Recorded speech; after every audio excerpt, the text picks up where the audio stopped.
जी महोदय, आपका बहुत बहुत धन्यवाद।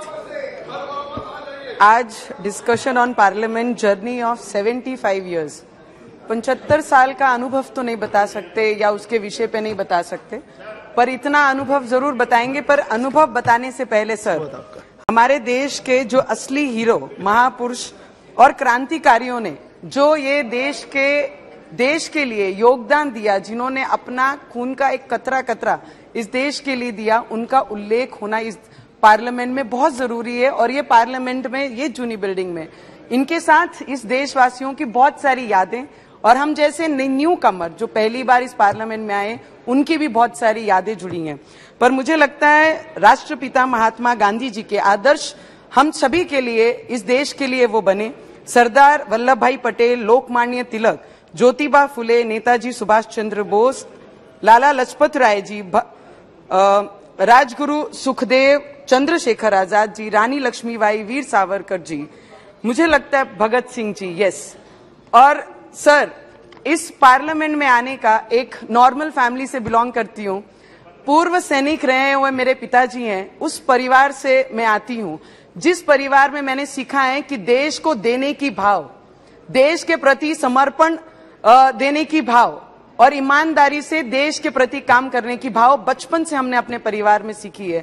और उस परिवार से मैं आती हूँ। सपने में भी सोचा नहीं कभी जाया जा सकता कि एक साधारण परिवार से बिलोंग करने वाली महिला ये पार्लियामेंट तक आ सकती है और आम लोगों की, आम जनता की, किसानों की, मजदूरों की, युवाओं की, जिनको हाथ से मजदूरी नहीं, उन लोगों की आवाज बनकर इस पार्लियामेंट में आने का मुझे मौका अगर कोई दिया है, तो आज मेरी अमरावती की सभी जनताओं का ये आशीर्वाद मुझ पे था कि ऐसी लहर में, ऐसी हवा में उन्होंने मुझे निर्दलीय चुनकर, आशीर्वाद देकर उनकी आवाज बनाने का एक मौका उन्होंने दिया। तो इसलिए इस जूनी पार्लियामेंट में, जिस पार्लियामेंट में पिछले कितने सालों से बोलते हैं डेमोक्रेसी की आवाज बनती हुई इस पार्लियामेंट में सबने सुनी है, तो इसके द्वारा मेरे अमरावती, आज मेरी पहचान है तो अमरावती की सांसद करके मेरी पहचान है। तो उस अमरावती करों को, उस गरीब लोगों को, वो मेरे किसान भाइयों को, मजदूरों को, महिलाओं को, युवाओं को इस पार्लियामेंट से मैं मेरे दिल से धन्यवाद करना चाहूंगी। और ये पार्लियामेंट में आने के बाद हम जिनके नेतृत्व में काम कर रहे हैं, ऐसे हमारे आदरणीय प्राइम मिनिस्टर जी नरेंद्र मोदी जी के अंतर रहकर ये पार्लियामेंट में हमको काम करने का मौका मिला, जो कोई सोच नहीं सकता, जिनकी सोच में नहीं आता, वो काम ये पिछले 4.5 वर्षों में हमने उनके नेतृत्व में यहाँ पे होते हुए देखा है। 370 हो या महिलाओं को घर देने के विषय में हो, हर चीज में, हर स्टेप उनसे सीखते हुए ये पार्लियामेंट ने आगे कदम बढ़ाया है।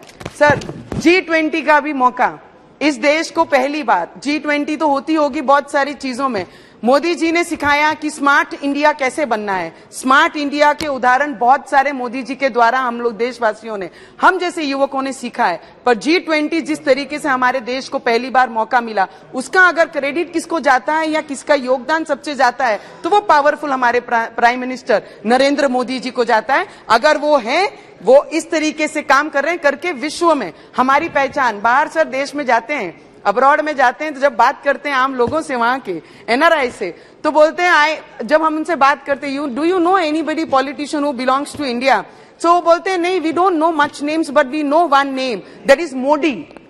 तो मुझे लगता है तब प्राउड फील होता है कि मैं उस देश की नागरिक हूं और उस पार्लियामेंट को रिप्रेजेंट कर रही हूं, जिन्होंने इसके पहले जितने राजनेता हुए हैं, उनके नाम उन्हें पता नहीं है, पर आज पिछले 9 वर्षों से जिनका योगदान, जिनका विश्व भर में अपनी पहचान, हमारे देश की पहचान बनाने का काम हमारे प्राइम मिनिस्टर जी ने किया, उनका आवाज, उनका नाम हर एक कोने में है। तो मुझे लगता है उनका दिल से धन्यवाद करूंगी। और इस पार्लियामेंट में जितने भी सीनियर हमारे पार्लियामेंटेरियन हैं, मंत्री रहे हुए सभी मेंबर्स हैं, सबका आशीर्वाद हम जैसे नए न्यू कमर, न्यू पार्लियामेंटेरियन को मिलता रहा है। ये पिछले 4.5 वर्षों में हमने उनसे बहुत सारी चीजें सीखी हैं। अगर हमने पहला कदम रखना सीखा है इस पार्लियामेंट में, तो मुझे लगता है हमारे सीनियरों ने हम लोगों को आगे स्टेप बढ़ाकर सिखाया है। मुझे लगता है डॉक्टर बाबा साहेब अम्बेडकर जो संविधान के मुताबिक इस देश को चलाते हैं, हम जैसी महिलाओं को अधिकार जिन्होंने दिया, लोकतंत्र का, डेमोक्रेसी का मंदिर हम जिसको बोलते हैं, आज वो पार्लियामेंट का 75 साल पूरा होने के बाद इस पार्लियामेंट से नई इमारत में जाएंगे, इस देश का संविधान नहीं बदलेगा, इस देश की न्याय प्रणाली नहीं बदलेगी, इस देश का कार्य करने वाला जो प्रमुख है हमारे पंतप्रधान जी वो नहीं बदलेंगे, सिर्फ इमारत बदलेगी। हमारी भावना इस देश के प्रति जो थी वो है और वो रहेगी। हम जिस सर लास्ट 1-2 मिनट हमारे देश के गृह मंत्री अमित शाह जी ने जिस तरीके से देश की सुरक्षा के लिए जो जो निर्णय इस पार्लियामेंट में लाए, जो बिल इस पार्लियामेंट में लाए, वो ऐतिहासिक हमारे दिल में, इस देशवासियों के दिल में रहेगी। इसके लिए अमित भाई का भी दिल से बहुत बहुत धन्यवाद करूंगी। सर लास्ट 4 पंक्तियां हमारे अटल जी ने कही है।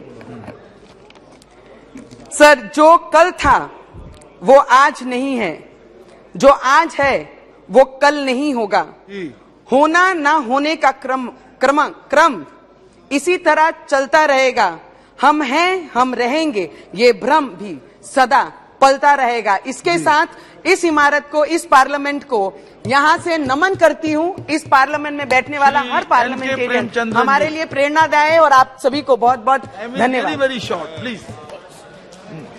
Thank you very much, Mr. Chairman, sir. Sir, this is the time by which the members are getting an opportunity to refresh the valuable memories of the past experience which we had in the parliamentary system of India. Sir, today we are saying goodbye to this parliament building and moving to the